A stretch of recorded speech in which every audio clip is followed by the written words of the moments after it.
సాగు భూములకి రైతు బంధు అసెంబ్లీలో చర్చించిన తర్వాత నిర్ణయం. లోక్సభ ఎన్నికలు నాకు ఒక ఛాలెంజ్. ఏపీ కాంగ్రెస్ చీఫ్ గా షర్మిల.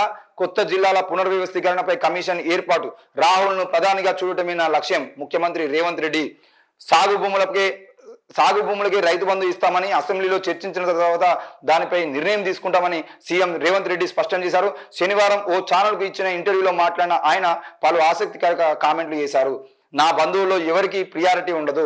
నా భార్య, కూతురు, బ్రదర్స్ను ఆఫీసర్లు కలిస్తే సస్పెన్షన్. ఇంతకుముందు వాళ్ళ తమ్మునికి నిజామాబాద్ పోయినప్పుడు పోలీసులు మొత్తం కాన్వాయ్ పెట్టి, ముందు వెనుక పోలీసులు కాన్వాయ్ పెట్టి ఆయనకు కాన్వాయ్ ఇచ్చుడు ఏంది అని చెప్పేసి సోషల్ మీడియాలో వైరల్ అయినటువంటి వార్త ప్రకారంగా ఆ రోజు ఆయన స్పందించి ఇట్లాంటివి ఇంకోసారి జరగకుండా చూసుకోరు, అట్లాంటి జరిగితే మాత్రం అధికారులను సస్పెండ్ చేయని చెప్పేసి అయితే చెప్పడం జరిగింది. మరి ఈ రోజు నా భార్య కానీ, కూతురు కానీ, బ్రదర్స్ కానీ, ఆఫీసర్ ఎవరైనా కలిసి ప్రమోషన్ల విషయంలో కానీ ఇంకా ఏదో వాళ్ళ కుటుంబాన్ని వేరే ఏదైనా ఆశించి లేదంటే హత్య చూపించాలని ప్రయత్నం చేసి వాళ్ళందరినీ సస్పెండ్ చేస్తా అని చెప్పేసి కూడా రేవంత్ రెడ్డి అంటున్నాడు. బీఆర్ఎస్ బీజేపీ కలిస్తే మాకు నెత్తి మీద పాలు పోసినట్లే. ఇప్పటికీ ఆ రెండు పార్టీల మధ్య మంచి ఇంటర్నల్ పొత్తున్నది. పవర్ లేకపోవడంతో భవిష్యత్తులోనూ బీజేపీతోనే కేసీఆర్ ఉండే అవకాశాలు ఉన్నాయి. ఎందుకంటే కాంగ్రెస్ తో కలిసే అవకాశాలు కేసీఆర్ కు లేవు. రేవంత్ రెడ్డికి కేటీఆర్ కు, రేవంత్ రెడ్డికి కేసీఆర్ కు పడేటువంటి అవకాశం లేకపోయినందున మరి వాళ్ళు బీజేపీతోనే కలిసి ఉండే అవకాశాలు ఉన్నాయి. అంటే కేంద్రంలో అధికారంలో బీజేపీ పార్టీ ఉంది కానీ వాళ్ళతో పొత్తులో ఉంటే కనీసం కేసుల నుండి కూడా బయటపడేటువంటి అవకాశాలు ఉన్నాయి అనిపించి వాళ్ళ భయం వాళ్ళకు ఉంది అనిపించి రేవంత్ రెడ్డి మాట్లాడడం జరిగింది. ఇక ఆటలో ఆయన అరటిపండుగా మారక తప్పదు. నా ముఖం చూడటం ఇష్టం లేకనే పార్లమెంట్కి వెళ్ళే అవకాశం ఉంది అనిపించి కూడా మాట్లాడుతున్నాడు. అంటే కేసీఆర్ మళ్ళీ ఎంపీగా పోటీ చేస్తారు, ఎంపీగా పోటీ చేసి పార్లమెంట్కి వెళ్ళిపోతారు అనిపించి ధీమాను కూడా రేవంత్ రెడ్డి వ్యక్తం చేస్తున్నారు. మరి ఏంది అంటే ఒకవేళ ఎంపీగా నిలబడితే కూడా మేము ఓడగొడతాం అనిపించి మాట్లాడాల్సినటువంటి పరిస్థితి నుండి ఈరోజు ఎంపీగా నిలబడి పార్లమెంట్కి పోతారు. నా మొహం అసెంబ్లీలో నా మొహం చూసి ఇష్టం లేకనే ఆయన ఆ విధంగా నిర్ణయం తీసుకుంటా అనిపించి అయితే రేవంత్ రెడ్డి అంటున్నాడు. ఎవతే ఈ ఏడాది డిసెంబర్ 2 నాటికి 2 లక్షల ఉద్యోగాలు భర్తీ చేస్తామంటున్నాను. అంటే ఈ ఏడాది దాదాపు 6 నెలల్లో పూర్తి చేస్తాం అనుకుంటున్నాను. ఆ ఉద్యోగాల కల్పన ఏదైతుందో అది ఏడాది పాటు పొడిగిస్తా ఉన్నారు. మరి 2 లక్షల ఉద్యోగాల్ని మేము రాగానే 6 నెలలు చేస్తామని చెప్పేసి చెప్పిన రేవంత్ రెడ్డి మళ్ళీ డిసెంబర్ అనడం సరైనది కాదు. దాదాపుగా ఈ 6 నెలల లోపే లోక్సభ ఎన్నికలు అయిపోయిన తర్వాతనే మళ్ళీ వచ్చే జూన్ లోపే మీరు వీలైనంత వరకు ఎక్కువ ఉద్యోగాలు భర్తీ చేయాల్సిన అవసరం ఉంది. ఆ భర్తీ చేయడం ద్వారా ఎక్కువ మంది నిరుద్యోగులు సంతోషాన్ని వ్యక్తం చేస్తారు. మరి ఆ 2 లక్షల ఉద్యోగానికి సంబంధించిన విషయంలో త్వరితగతిన నిర్ణయం తీసుకొని ముందుకు పోతే బాగుంటుంది. ఇకపై ఆఫీసుల్లోనూ ప్రజాపాలన దరఖాస్తులు, ప్రజాపాలన సంబంధించిన విషయంలో ప్రజాపాలన 6వ తారీఖు అయిపోయింది అని చెప్పేసి మనం అనుకున్నాం. కానీ దాదాపుగా రెవెన్యూ ఆఫీసులో కూడా ప్రజాపాలనకు సంబంధించిన విషయంలో మేము దరఖాస్తులు తీసుకుంటామని ఏదైతే వాళ్ళు చెప్తా ఉన్నారు. సీఎం పదవి ఎవరెస్ట్ శిఖరం ఎక్కడంతో సమానము. పవర్ ప్రాజెక్టులు మేడిగడ్డపై జ్యుడిషియల్ ఎంక్వైరీ చేస్తాము. పవర్ ప్రాజెక్టులు మేడిగడ్డకు సంబంధించిన విషయంలో జ్యుడిషియల్ ఎంక్వైరీకి సంబంధించిన విషయంలో ఇక్కడ ఏం జరుగుతుందంటే మొన్న కూడా మురళీధర్ రావు గారు ఆ బీజేపీ నాయకులు ప్రెస్ మీట్ పెట్టి ఏమంటారంటే ఈ రేవంత్ రెడ్డి కేసీఆర్ ఒక్కడే కాబట్టి కేసీఆర్ని ఇబ్బంది పెట్టడం ఇష్టం లేకనే వాళ్ళు సిబిఐకి ఇవ్వట్లేదు కేసు. మరి మీకు దమ్ముంటే సిబిఐకి కేసు ఇవ్వండి అని చెప్పేసి మాట్లాడారు. సిబిఐకి కేసు ఇస్తే ఏమైతుంది అంటే సిబిఐ ఎంక్వైరీ పేరుతో కేసీఆర్ని పిలిచేది ఉంటే, కేసీఆర్ నరేంద్ర మోడీ ఒక్కటే అయ్యేది ఉంటే ఈరోజు సిబిఐ ఎంక్వైరీ అనేది ఆగిపోతుంది.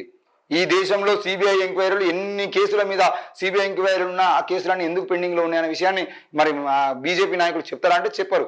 ఇప్పుడు బీజేపీ కూడా సిబిఐ ఎంక్వైరీ కోరండి అని చెప్పేసి అనేది ఎందుకు అనంటే సిబిఐ ఎంక్వైరీ కోరితే రాష్ట్రం చేతిలోకి వెళ్ళి కేసీఆర్ కేసు అనేది కేంద్రంకి వెళ్ళిపోతుంది. అప్పుడు ఏమవుతుంది, బీజేపీని బీఆర్ఎస్ కలిపి దాన్ని తప్పుదోవ పట్టించి మొత్తం నీరుగార్చేయడానికి ప్రయత్నం చేస్తారు. కాబట్టి రేవంత్ రెడ్డి జ్యుడిషియల్ ఎంక్వైరీ కావాలి.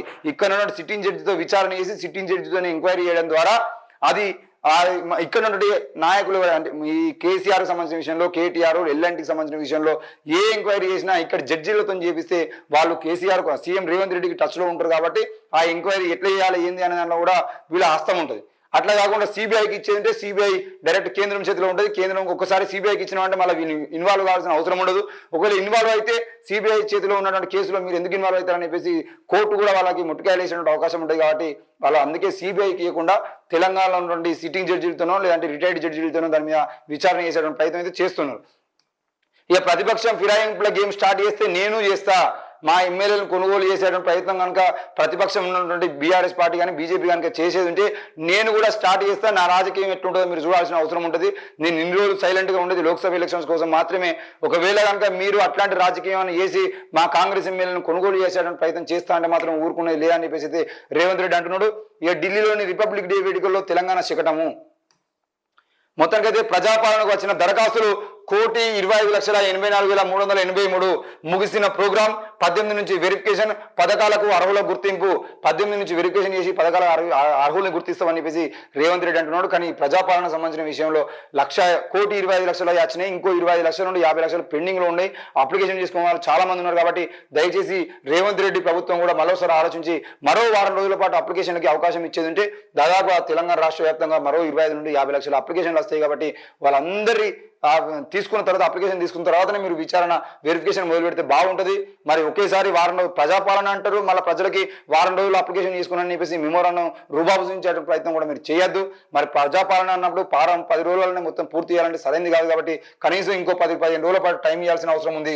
రాష్ట్ర ఎన్నికల కమిటీ చైర్మన్ గా రేవంత్ రెడ్డి, కమిటీలో 25 మందికి అవకాశం. లోక్సభ ఎలక్షన్స్ కోసం కాంగ్రెస్ ప్రకటన. మరి రానున్న లోక్సభ ఎన్నికలకు సంబంధించిన విషయంలో రాష్ట్ర ఎన్నికల కమిటీ చైర్మన్ గా రేవంత్ రెడ్డిని అయితే పెట్టడం జరిగింది. మరి దాంతో పాటు కమిటీలో 25 మందికి చోటు కల్పించడం జరిగింది. ఆ 25 మందికి సంబంధించిన విషయంలో కూడా మరి ఎవరెవరు ఉన్నారో ఏంది అని మనం చూద్దాము. ఏది ఏమైనా కూడా లోక్సభ ఎన్నికలకు సంబంధించిన విషయంలో కాంగ్రెస్ పార్టీ అయితే పూర్తిగా దాదాపుగా 15 నుండి 17 స్థానాల్లో మేమే గెలవాలని ప్రయత్నం చేస్తుంది. ఎందుకనంటే ఇప్పుడు రేవంత్ రెడ్డి ప్రభుత్వం, కాంగ్రెస్ ప్రభుత్వము కేంద్రంలో బీజేపీ ఉంది. కాబట్టి ఇప్పుడు రేవంత్ రెడ్డికి ఏ పథకం రావాలన్నా, ఏం రావాలన్నా, డబ్బులు రావాలన్నా, నిధులు రావాలన్నా కూడా ఇబ్బంది అవుతుంది.